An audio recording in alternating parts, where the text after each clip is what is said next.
Happy Land adalah nama sebuah kawasan di Manila, Filipina, yang memiliki makna kontras dengan kehidupan di dalamnya.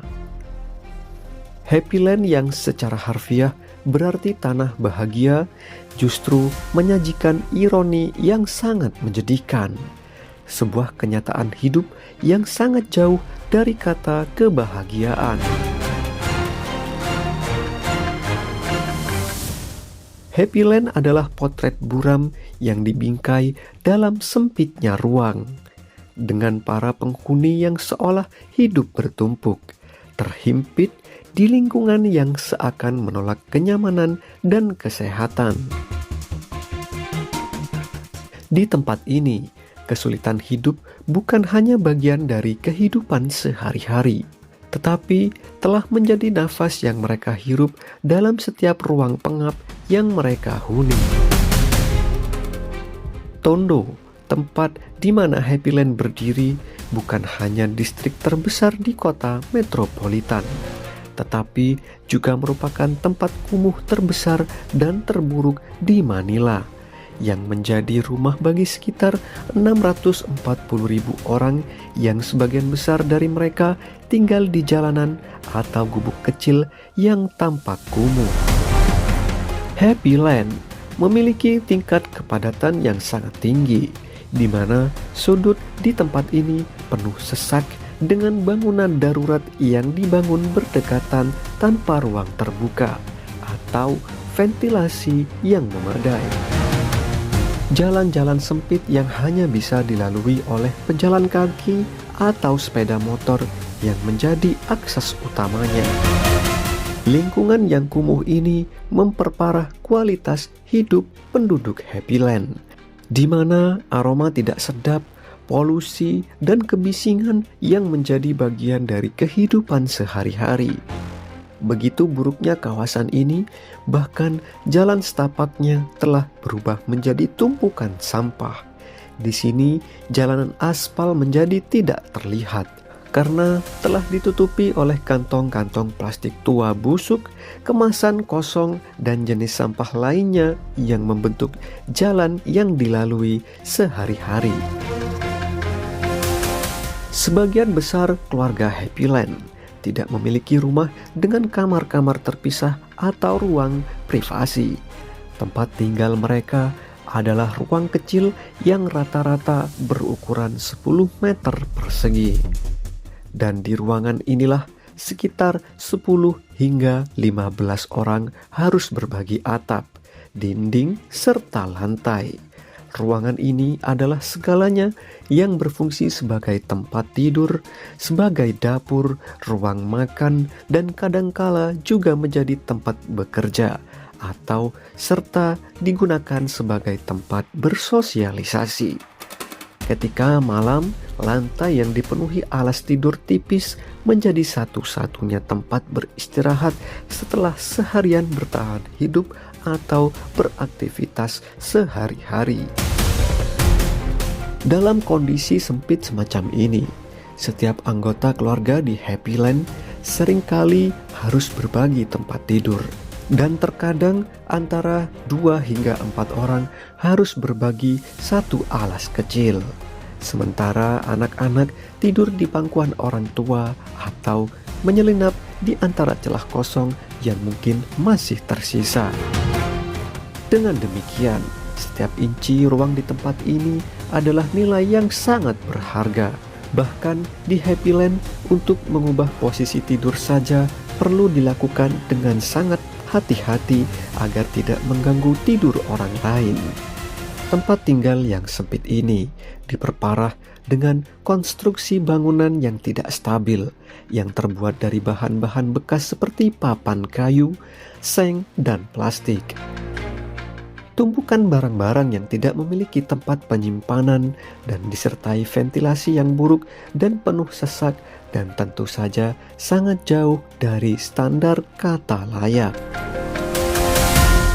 Pada umumnya, ruang-ruang kecil ini tidak memiliki ventilasi yang memadai, dengan jendela kecil yang mungkin tidak selalu terbuka atau langsung menghadap ke dinding tetangga.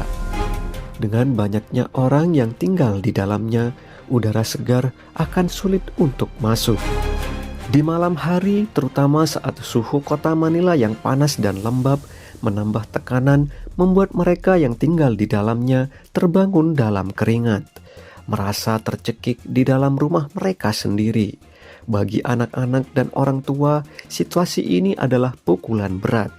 Anak-anak sulit untuk belajar dan bermain, terkurung dalam ruang sempit tanpa kebebasan untuk bergerak.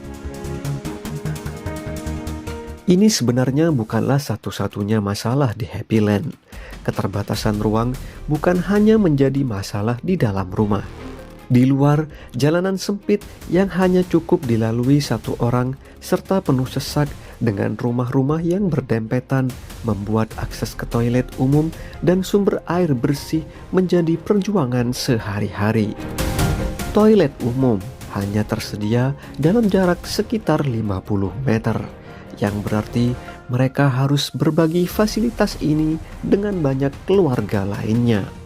Kadang-kadang antrian panjang menjadi pemandangan biasa, di mana setiap orang harus menunggu giliran untuk kebutuhan dasar ini.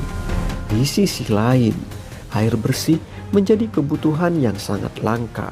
Banyak dari penduduk Happy Land yang tidak mampu membeli minuman kemasan atau memasang pipa air bersih, dan untuk mandi atau mencuci mereka seringkali bergantung pada air sungai atau parit yang tercemar berat, yang mengalir lambat di antara limbah rumah tangga dan industri. Air di sungai ini terlihat berwarna biru kehitaman akibat limbah industri dan rumah tangga yang terus-menerus mengalir tanpa sistem pengolahan yang memadai. Meskipun tercemar, warga Happy Land tetap menggunakan air sungai tersebut untuk mandi dan mencuci pakaian. Hal ini sering menyebabkan masalah kesehatan kulit, infeksi, dan penyakit lainnya yang berhubungan dengan polusi air.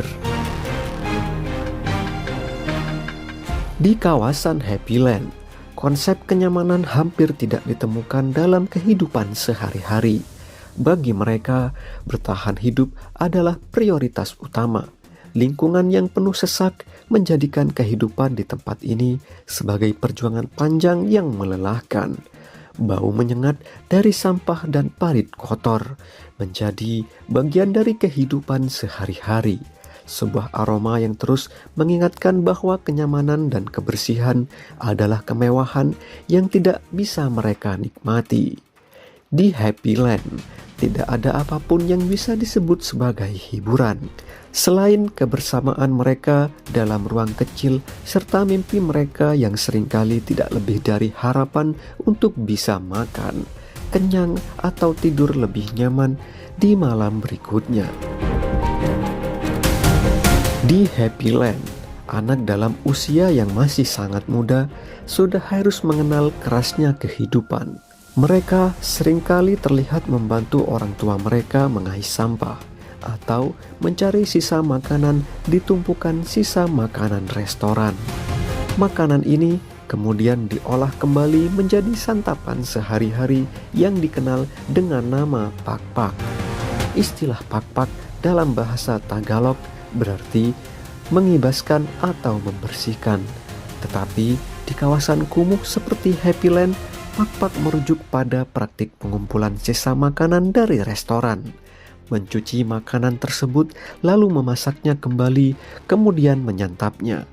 Makanan ini biasanya terdiri dari sisa-sisa ayam goreng, nasi, dan makanan cepat saji lainnya yang telah dibuang karena tidak laku atau sudah diambil dari piring pelanggan.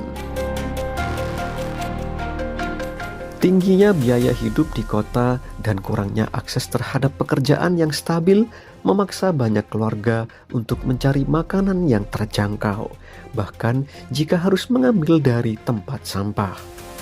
Mereka yang berpenghasilan sangat rendah, pakpak menjadi solusi praktis untuk bertahan hidup, meskipun memiliki resiko yang cukup tinggi bagi kesehatan mereka.